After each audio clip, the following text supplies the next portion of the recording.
Baik, kita masuk hadis selanjutnya 320. Berbunyi dari Abu Hurairah radhiyallahu anhu bahwasanya beliau berkata Rasulullah SAW bersabda, Inna Allah Ta'ala khalaqal khalqa hatta idha faraga minhum qamatir rahim.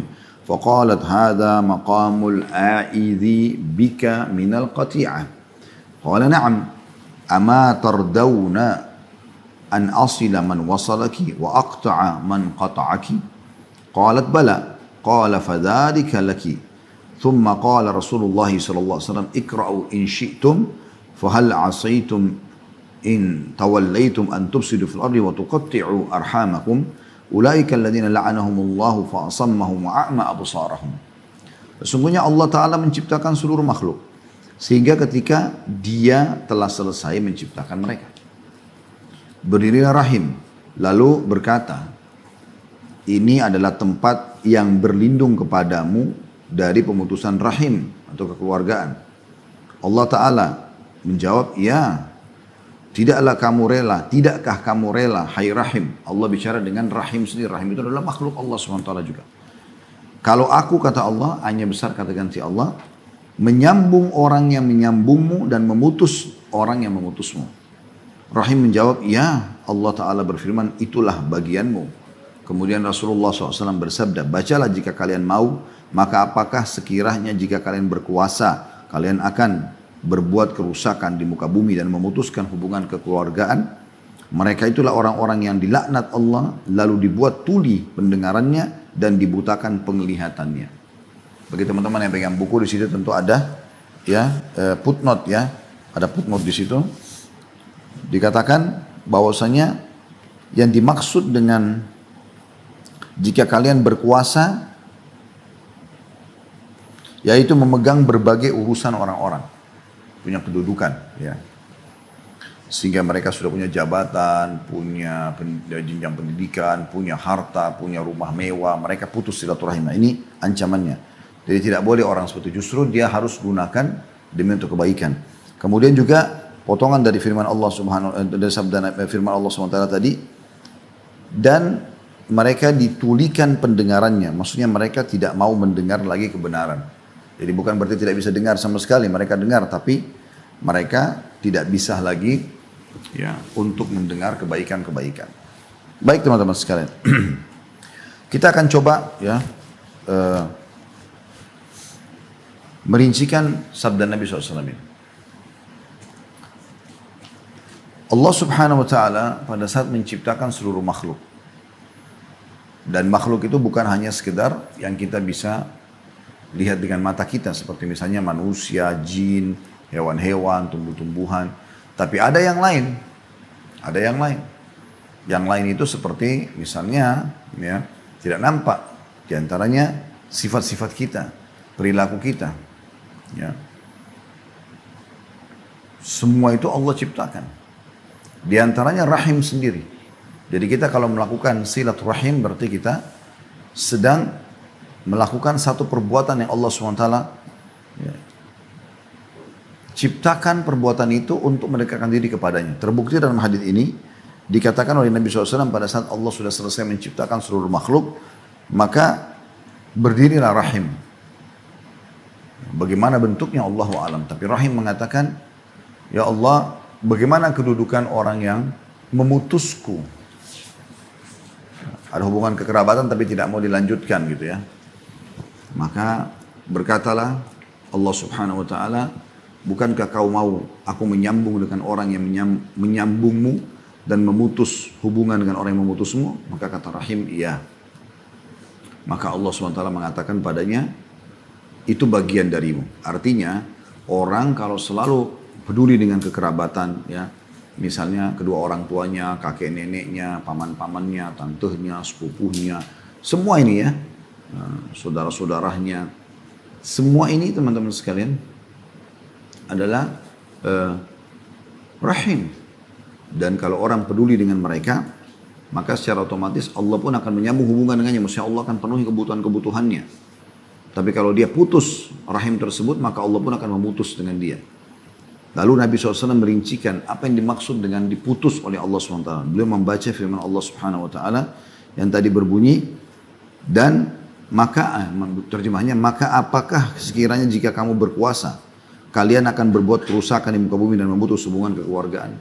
Begitu sudah punya jabatan, punya nama, akhirnya sudah, ya, tidak mau tahu lagi kerabatnya, tidak mau tahu lagi hubungan kekerabatan yang harusnya dia bisa jaga, ya. Nah, ini satu hal yang luar biasa sebenarnya, banyak terjadi fenomenanya, ya. Tadi sudah saya kasih contoh, ada yang lebih parah, mereka merusak hubungan dengan kedua orang tua, bahkan sampai membunuh orang tuanya, ya. Ada juga yang memutus saudaranya, ada yang memutus pamannya, ada yang memutus, ya, ponakan-ponakannya. Ini semua hal-hal yang harus diperhatikan.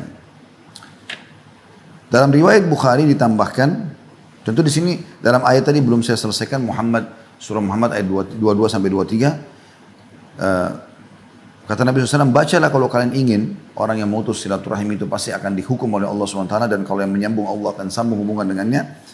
Firman Allah SWT, maka apakah sekiranya jika kalian berkuasa, kalian akan berbuat kerusakan di muka bumi dan memutus hubungan kekeluargaan. Mereka itulah orang-orang yang dilaknat Allah. Makna laknat diangkat berkah hidupnya, lalu dibuat tuli pendengarannya. Maksudnya tidak akan bisa mendengarkan lagi kebenaran. Jadi kalau Anda, masalah-masalah Anda hadapi, Anda coba muhasabah. Pertama sekali Anda coba cek hubungan Anda sama Allah Subhanahu Wa Taala sudah bagus belum.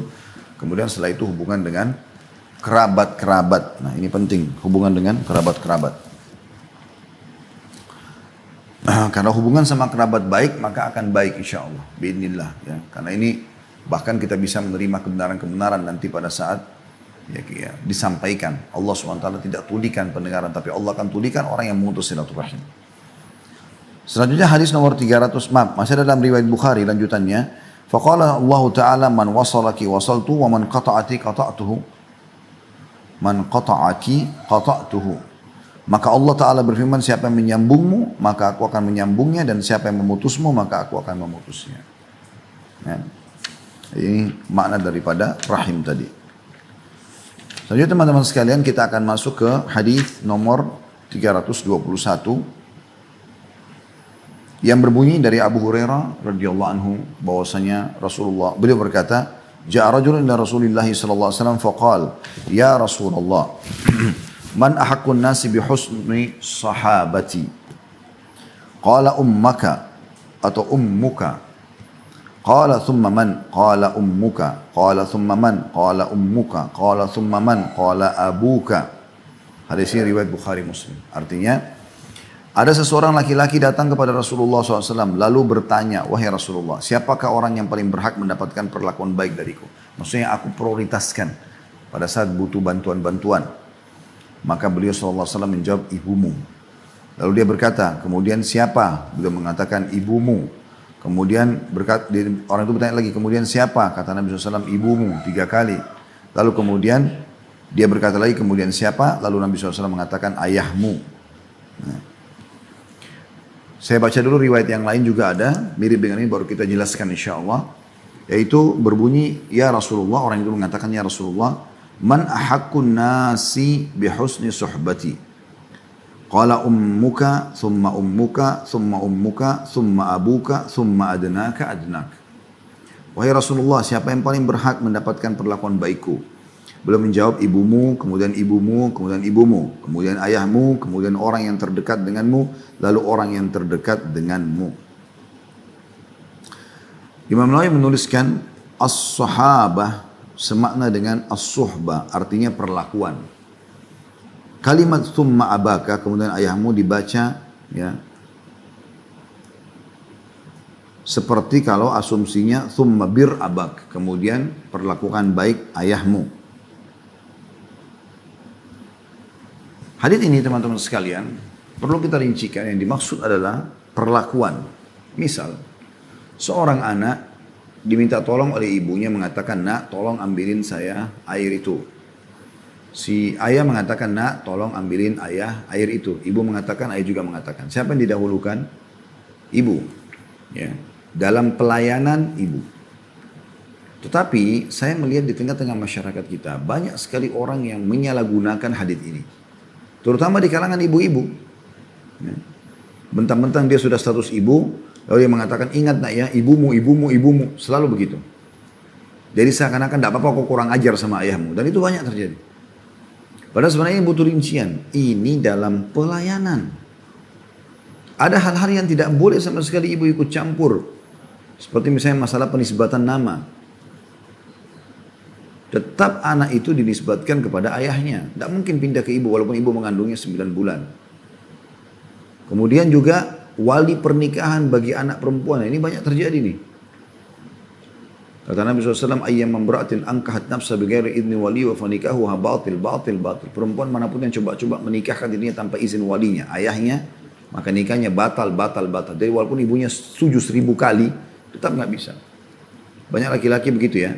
Pada saat dia melamar kepada seorang ayah, calon dia, gitu kan, kemudian ditolak, maka dia beralih ke ibunya. Lalu ibunya mungkin karena kurang pemahaman agama ibu si anak perempuan, lalu kemudian mengiyakan, merestui, lalu kemudian terjadi pernikahan, walaupun si ayah tidak setuju. Ini nikahnya batal, perzinahan. Nabi SAW mengulangi sampai 3 kali, batal. Dan dalam sebuah hadis yang diangkat oleh Imam Nawawi, Imam Adzabi rahimahullah dalam kitab dosa-dosa besar beliau adalah yang berbunyi, siapa yang membenci ayahnya dia telah kufur. Jadi jangan sampai salah faham, ya. Dalam pelayanan kita dahulukan ayah, tapi jangan lupa. Pelayanan kita dahulukan ibu, tapi jangan lupa. Kalau semestinya kita mendahulukan si ibu dalam pelayanan, tapi ayah juga punya hak-hak syar'i. Ini penting sekali. Ya. Jangan sampai Anda durhaka pada ayah hanya karena pemahaman yang keliru terhadap hadis ini. Ya, sekali lagi dalam pelayanan, itu penting sekali.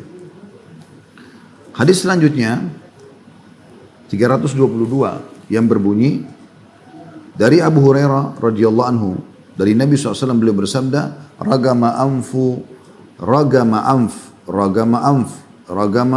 man adraka abawaihi indal kibar ahaduhuma aw kilahuma falam yadkhulil jannah. Artinya sungguh hina, kata Nabi SAW, sungguh hina. Nabi ulangi lagi, sungguh hina sampai 3 kali.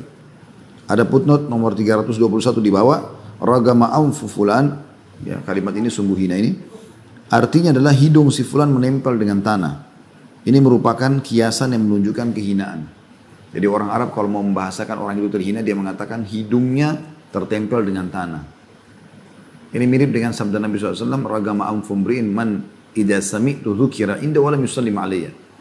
Sungguh terhina seseorang yang mendengarkan namaku disebutkan di sisinya, di hadapannya, kemudian dia pun tidak mengucapkan salam kepadaku sallallahu alaihi wasallam. Ini sama. Maka Nabi SAW ulangi 3 kali. Sungguh terhina. Siapa ini? Kata Nabi SAW, orang yang mendapatkan kedua orang tuanya saat lanjut usia. Kalau muda biasanya orang dapatkan gitu kan. Tapi pada saat kita sudah mulai besar, orang tua kita pasti sudah tua. Baik salah satunya maupun keduanya. Tetapi orang itu tidak masuk surga karena keduanya. Hadis ini diriwayatkan oleh Imam Muslim. Hadis ini memberikan pelajaran penting kepada kita teman-teman sekalian tentang masalah bagaimana seseorang di antara kita itu akan mendapatkan surga hanya, atau salah satu solusinya jalan terbaik adalah dengan bakti kepada orang tua. Mereka adalah kunci daripada ya, kita bisa masuk ke dalam surga. Tentu dengan beriman kepada Allah SWT. Kalau orang kafir tidak bisa walaupun dia bakti sama orang tuanya ya. Tapi di sini teman-teman sekalian kita bisa lihat bahwasanya dijamin oleh Nabi SAW pemahaman hadis ini ya. Terhina orang yang mendapatkan kedua orang tuanya tua kemudian tidak membuatnya masuk dalam surga. Maksudnya seharusnya bisa membuat dia masuk dalam surga dengan cara berbakti. Banyak kisah masyhur dengan masalah ini. Ya, kita sudah tahu kisah 3 orang yang terkurung dalam gua. Kemudian mereka nggak bisa keluar karena hujan deras. Habis itu apa yang terjadi? Masing-masing mengatakan kita cerita sekarang. Kita sampaikan apa yang terbaik dari amal-amal kita. Ya. Salah satunya mengatakan, saya ya Allah pernah punya orang tua yang saya selalu kalau pulang habis gembala kambing, saya perahkan susu buat mereka. Kemudian saya pun ya memberikan susu itu kepada mereka berdua.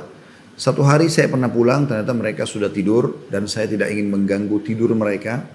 Maka saya pun memegang dari malam sampai pagi, sampai mereka bangun. Setelah itu saya pun menyodorkan susu tersebut. Ya. Dalam beberapa riwayat yang lain, kalau saya tidak salah pernah saya baca itu, sampai anak saya pun menangis merengek karena kelaparan di bawah kaki saya, tapi saya tidak memberikan, sampai kedua orang tua saya berikan terlebih dahulu. Ya, pada saat itu mereka atau orang ini mengatakan, ya Allah, kalau seandainya itu yang saya kerjakan adalah baik, ya, amal soleh yang bisa engkau terima, maka keluarkanlah kami dari gua ini. Maka pecahlah batu tersebut, ya, yang membantu mereka nanti bisa keluar, walaupun memang ketiga-tiganya harus menyebutkan dulu. Yang satu juga kisah masyhur, sudah ini sudah sering kita ulangi juga ya. Ya, yang satu itu karena pernah menyukai seorang wanita, kemudian dia sangat jatuh cinta dan dia berapa kali menawarkan untuk berzina, tapi perempuan ini nolak. Satu waktu karena perempuan ini butuh uang, akhirnya datang terpaksa menyerahkan diri. Kemudian perempuan itu mengatakan, bertakwalah kepada Allah, jangan kau letakkan cincin kecuali pada tempatnya, gitu kan. Maksudnya jangan berzina. Maka saya pun tinggalkan. Akhirnya Allah juga memecahkan batu, tapi belum bisa keluar. Nanti yang ketiga, punya seorang pegawai, ya, yang tiba-tiba pergi, kemudian gajinya disimpan oleh atasannya atau pemilik peternakan tersebut, lalu dia belikan beberapa hewan ternak, lalu dia ternakkan. Niatnya karena lillahi ta'ala, memperbanyak hewan ternak pegawainya tadi. Ya, setelah beberapa tahun datang pegawai tersebut mengatakan, wahai fulan, bertakwalah kepada Allah, berikan hak saya dulu yang pernah saya belum ambil, gitu ya. Maka dia pun berkata, apakah kau lihat lembah itu? Kata dia, iya, penuh dengan hewan-hewan ternak. Kata dia, itulah gajimu dulu, saya berikan hewan ternak, lalu sekarang berkembang biak. Ambillah. Maka dia pun mengambil tanpa menyisakan satu ekor pun sebagai balasannya. Kalau itu ikhlas karenamu ya Allah, keluarkan kami dari gua ini. Maka pecahlah batu tersebut setelah tiga-tiganya. Yang satu cerita tentang bakti tadi kepada orang tuanya, yang satu cerita tentang perzinahan yang tidak terjadi, kemudian yang satu lagi cerita tentang bagaimana pegawainya yang dia berikan haknya, bahkan dia memperbanyak gajinya, sehingga Allah Subhanahu wa taala memecahkan batu yang menutup gua dan mereka bisa keluar. Nah, ini termasuk juga dalam bahasan kita tentunya, ya. Ini bahasan penting teman-teman sekalian. Ya, Nabi SAW betul-betul membahasakan sampai 3 kali terhina. Ya, banyak anak-anak begitu, kalau ibunya, ayahnya telepon, mereka malah merasa gelisah. Sudah ya ayah, sudah ibu ya, langsung dimatikan. Tapi kalau partner bisnisnya, teman-temannya, mereka luar biasa pedulinya. Islam menolak semua itu. Islam menolak semua itu. Saya dulu pernah punya seorang dosen di waktu masih S1 di Madinah. Saya ingat benar, beliau pernah cerita waktu itu beliau datang ke Eropa. Saya lupa apakah itu untuk daurah, pesantren kilat, atau memang beliau datang sama keluarganya. Intinya dia bilang, saya di Jerman, kemudian saya mau menyeberang jalan. Kemudian ada satu nenek sudah sangat tua, rambutnya putih, ya, sudah bungkuk. Dan tidak ada satupun, ya, mobil yang memberikan kesempatan dia untuk berhenti untuk memberikan dia jalan. Sampai akhirnya kata dosen kami ini, saya pun datang, saya kebetulan sama istri saya, lalu istri saya memegang tangan si nenek tadi, tanpa kita melihat ini orang muslim atau bukan, karena memang Islam mengajarkan seperti itu. Lalu kami pun menahan mobil, sampai akhirnya kami bisa menyeberangkan. Lalu nenek itu atau ibu itu menangis. Dia mengatakan, hampir tiap hari saya lakukan ini, sampai saya harus menunggu lama. Ya, mobil itu ada yang berhenti, baru kemudian saya bisa memotong jalan, dia bilang. Siapa kalian ini ditanya? Maka diperkenalkanlah kami dari Saudi dan kami adalah seorang muslim. Lalu dia tanya sama nenek tersebut, kenapa kalian lakukan ini? Kata dia, karena kami dianjurkan dalam agama Islam untuk menghormati orang yang lebih tua. Apalagi anda seperti ibu kami. Maka dia pun sedih. Ya, pada saat itu, Allahu a'lam, saya lupa apakah dia masuk Islam atau tidak. Tapi yang jelas, pada saat itu dia kagum dengan Islam, bagaimana Islam menganjurkan kita untuk menghormati orang tua. Orang tua kita makin tua teman-teman, sebagaimana dalil tadi kita bacakan, justru makin kita bakti sama mereka. Makin dia rewel, makin banyak kebutuhannya, makin kita berbakti. Dan itu hal yang luar biasa di dalam agama kita.